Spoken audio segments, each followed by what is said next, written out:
ಜಮ್ಮು ಕಾಶ್ಮೀರದಲ್ಲಿ ಸೇನಾ ಪಡೆಗಳು ಪಹಲ್ಗಾಮ್ನ ದಾಳಿಯಲ್ಲಿ 5 ಭಯೋತ್ಪಾದಕರಿಗೆ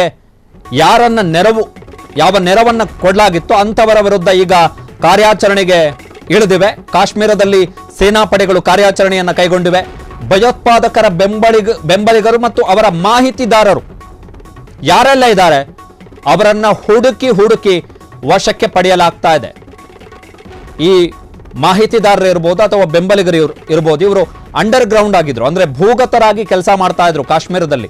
ಅಂಥವರನ್ನ ಈಗ ವಶಕ್ಕೆ ಪಡೆದು ಅವರನ್ನ ವಿಚಾರಣೆಗೆ ಒಳಪಡಿಸಲಾಗಿದೆ. ಅವರಿಂದ ಸಾಕಷ್ಟು ಮಾಹಿತಿಗಳನ್ನು ಸಂಗ್ರಹಿಸುವಂತಹ ಕೆಲಸವನ್ನ ಸೇನಾಪಡೆ ಮಾಡ್ತಾ ಇದೆ.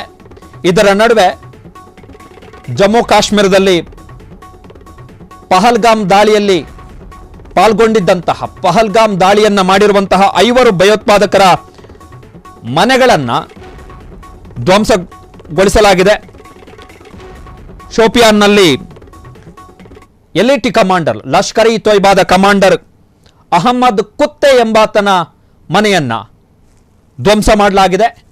ಇನ್ನು ಕುಲ್ಗಾಮ್ನಲ್ಲಿ ಜಾವೇದ್ ಅಹಮ್ಮದ್ ಎಂಬಾತನ ಮನೆಯನ್ನ ಧ್ವಂಸ ಮಾಡಲಾಗಿದೆ ಇವತ್ತು. ಇನ್ನು ಈಶಾನ್ ಅಹಮದ್ ಶೇಖ್ ಎಂಬಾತನ ಮನೆಯನ್ನು ಕೂಡ ಧ್ವಂಸ ಮಾಡಲಾಗಿರುವಂಥದ್ದು. ಕೆಲವು ಮಾಹಿತಿಗಳ ಪ್ರಕಾರ, ಇಂಟೆಲಿಜೆನ್ಸ್ ಮಾಹಿತಿಗಳ ಪ್ರಕಾರ, ರಾಷ್ಟ್ರೀಯ ಮಾಧ್ಯಮಗಳು ವರದಿ ಮಾಡಿರುವ ಪ್ರಕಾರ ಈ ಕೃತ್ಯದ ಮಾಸ್ಟರ್ ಮೈಂಡ್ ಆದಿಲ್ ಅಹಮ್ಮದ್ ತೋಕರ್ ಎಂಬಾತ 2018ರಲ್ಲಿ ಪಾಕಿಸ್ತಾನಕ್ಕೆ ಹೋಗಿದ್ದಂತೆ ಸ್ಟೂಡೆಂಟ್ ವೀಸಾ ಪಡ್ಕೊಂಡು ವಿದ್ಯಾರ್ಥಿಯಾಗಿ ಶಿಕ್ಷಣವನ್ನು ಪಡೆಯುವುದಕ್ಕಾಗಿ. ಆದರೆ ಅಲ್ಲಿ ಭಯೋತ್ಪಾದಕರ ನಂಟಿಗೆ ಬಂದು ಅದಾದ ಬಳಿಕ ಆತ ಸುಮಾರು 2-3 ವರ್ಷ ಪಾಕಿಸ್ತಾನದಲ್ಲಿ ಭಯೋತ್ಪಾದನೆಯ ತರಬೇತಿಯನ್ನು, ಮಿಲಿಟರಿ ತರಬೇತಿಯನ್ನು ಪಡೆದು ಅದಾದ ಬಳಿಕ ಕಳೆದ ವರ್ಷದ ಅಕ್ಟೋಬರ್, ಅಂದರೆ 2024ರ ಅಕ್ಟೋಬರ್ನಲ್ಲಿ ಆತ ಜಮ್ಮು ಕಾಶ್ಮೀರಕ್ಕೆ ವಾಪಸ್ ಆಗಿದ್ದ.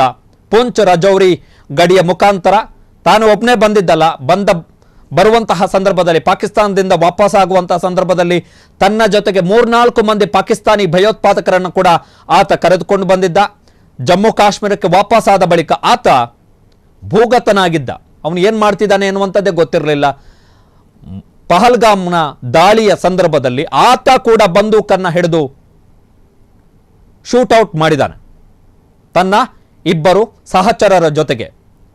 ಹಸೀಂ ಮೂಸಾ ಆತನ ಒಬ್ಬ ಸಹಚರ, ಆತನ ಜೊತೆಗೆ ಬಂದಂಥ ಒಬ್ಬ ಸಹಚರ, ಆತನ ಜೊತೆಗೆ ಸೇರಿಕೊಂಡು ಈತ ಕೂಡ ಗುಂಡಿನ ದಾಳಿಯನ್ನು ನಡೆಸಿದ್ದ. ಮೊನ್ನೆ ಪಹಲ್ಗಾಮ್ನಲ್ಲಿ 26 ಮಂದಿ ಅಮಾಯಕರು ತಮ್ಮ ಜೀವನವನ್ನು ಕಳೆದುಕೊಂಡ್ರು ಆ ದಾಳಿಯ ಸಂದರ್ಭದಲ್ಲಿ. ಆ ಹಸೀಂ ಮೂಸಾ ಮತ್ತು ಆದಿಲ್ ಅಹಮ್ಮದ್ ತೋಕರ್ ಇವರಿಬ್ಬರ ಮೇಲೆ ಅನಂತನಾಗ್ನ ಪೊಲೀಸರು 20 ಲಕ್ಷ ರೂಪಾಯಿಯ ಬಹುಮಾನವನ್ನು ಘೋಷಣೆ ಮಾಡಿದ್ದಾರೆ. ಯಾರಾದರೂ ಇವರ ಬಗ್ಗೆ ಮಾಹಿತಿಯನ್ನು ಕೊಟ್ಟರೆ ಅವರಿಗೆ 20 ಲಕ್ಷ ಕೊಡ್ತೀವಿ ಅಂತೇಳಿ. ಸೊ ವೆರಿ ಇಂಪಾರ್ಟೆಂಟ್ ಕಾರ್ಯಾಚರಣೆ. ಇದರ ನಡುವೆ ಕೇಂದ್ರ ಪ್ರಸಾರ ಖಾತೆ ಸಚಿವಾಲಯ ದೇಶದ ಎಲ್ಲ ಮಾಧ್ಯಮಗಳು, ಟಿವಿ, ಪತ್ರಿಕೆಗಳು ಒಳಗೊಂಡಂತೆ ಜೊತೆಗೆ ಸಾಮಾಜಿಕ ಜಾಲತಾಣಗಳಿಗೆ ಒಂದು ಎಚ್ಚರಿಕೆಯನ್ನು ಕೊಟ್ಟಿದೆ. ಏನು ಅಂತ ಹೇಳಿದ್ರೆ, ತುಂಬ ಸೆನ್ಸಿಟಿವ್ ಆಗಿ ವರದಿಯನ್ನು ಮಾಡಿ. ಮಿಲಿಟರಿ ಕಾರ್ಯಾಚರಣೆಯ ಲೈವ್ ದೃಶ್ಯಗಳು, ಈಗ ಸೈನಿಕರು ಬಂದೂಕನ್ನು ಹಿಡ್ಕೊಂಡು ಹೋಗ್ತಾ ಇದ್ದಾರೆ ಯಾವುದೋ ಒಂದು ಪ್ರದೇಶದಲ್ಲಿ ಮಿಲಿಟರಿ ಕಾರ್ಯಾಚರಣೆಗೆ ಅಂತ ಹೇಳಿದ್ರೆ, ಅಂತಹ ದೃಶ್ಯಗಳನ್ನು ನೇರ ಪ್ರಸಾರ ಮಾಡುವಂತಿಲ್ಲ ಎನ್ನುವಂತಹ ಸೂಚನೆಯನ್ನ ಕೇಂದ್ರ ಸರ್ಕಾರ ಕೊಟ್ಟಿರುವಂಥದ್ದು. ಕೇಂದ್ರ ಸರ್ಕಾರದವರು ಹೇಳಿದ್ದಾರೆ, ಕಾರ್ಗಿಲ್ ಯುದ್ಧದ ಸಂದರ್ಭದಲ್ಲಿ ಲೈವ್ ಕಾರ್ಯಾಚರಣೆಯ ಲೈವ್ ದೃಶ್ಯ ಪ್ರಸಾರದಿಂದಾಗಿ ನಮ್ಮ ಶತ್ರುಗಳಿಗೆ ಲಾಭ ಆಯಿತು.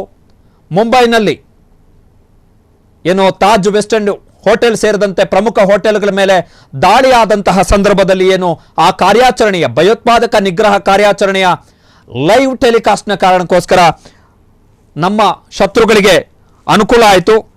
ಜೊತೆಗೆ ಕಂದಹಾರ್ ವಿಮಾನ ಹೈಜಾಕ್ನ ಪ್ರಕರಣದ ಸಂದರ್ಭದಲ್ಲೂ ಕೂಡ ಲೈವ್ ಟೆಲಿಕಾಸ್ಟ್ ಆಗಿದ್ದರಿಂದಾಗಿ, ನೇರವಾಗಿ ಸುದ್ದಿ ಪ್ರಸಾರ ಮಾಡಿದ್ರಿಂದಾಗಿ ಉಗ್ರಗಾಮಿಗಳಿಗೆ ನೆರವಾಯಿತು. ಹೀಗಾಗಿ ರಾಷ್ಟ್ರದ ಹಿತ ಮತ್ತು ಭದ್ರತೆ ಹಾಗೂ ಕೆಲವೊಂದಿಷ್ಟು ಸೂಕ್ಷ್ಮ ಮಾಹಿತಿಗಳು ಭಯೋತ್ಪಾದಕರಿಗೆ ಕಾರ್ಯಾಚರಣೆಯ ಸಂದರ್ಭದಲ್ಲಿ ಸಿಗಬಾರದು ಎನ್ನುವಂತಹ ಕಾರಣಕ್ಕೋಸ್ಕರ ಜವಾಬ್ದಾರಿಯುತವಾಗಿ ವರ್ತಿಸಿ ಎನ್ನುವಂತಹ ಸೂಚನೆಯನ್ನ ಮಾಹಿತಿ ಮತ್ತು ಪ್ರಸಾರ ಸಚಿವಾಲಯ ದೇಶದ ಎಲ್ಲ ಮಾಧ್ಯಮಗಳು, ಮುದ್ರಣ ಮತ್ತು ಟಿವಿ ಮಾಧ್ಯಮ ಹಾಗೂ ಸೋಷಿಯಲ್ ಮೀಡಿಯಾಗಳಿಗೆ ಸೂಚನೆಯನ್ನ ಕೊಟ್ಟಿರುವಂಥದ್ದು. ಸೊ ವೆರಿ ಇಂಪಾರ್ಟೆಂಟ್ ಆದೇಶ. ಕಾರಣ ಏನು ಅಂತ ಹೇಳಿದ್ರೆ, ನಾವು ಟಿವಿಗಳಲ್ಲಿ ನೋಡ್ತಾ ಇರ್ತೀವಿ, ಕಾರ್ಯಾಚರಣೆಯ ಲೈವ್ ಟೆಲಿಕಾಸ್ಟ್, ಅದರಿಂದ ಅವರಿಗೆ ಲಾಭ ಆಗುತ್ತೆ ಅಂತ ಹೇಳಿ.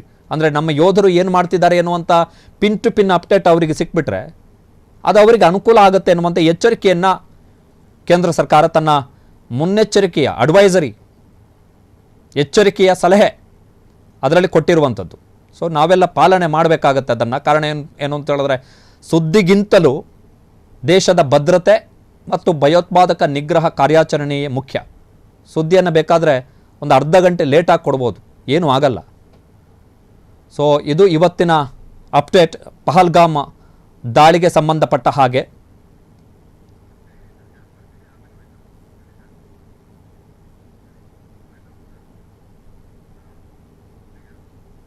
ಸೊ 5 ಭಯೋತ್ಪಾದಕರ ಮನೆಗಳನ್ನು ಧ್ವಂಸಗೊಳಿಸಲಾಗಿದೆ.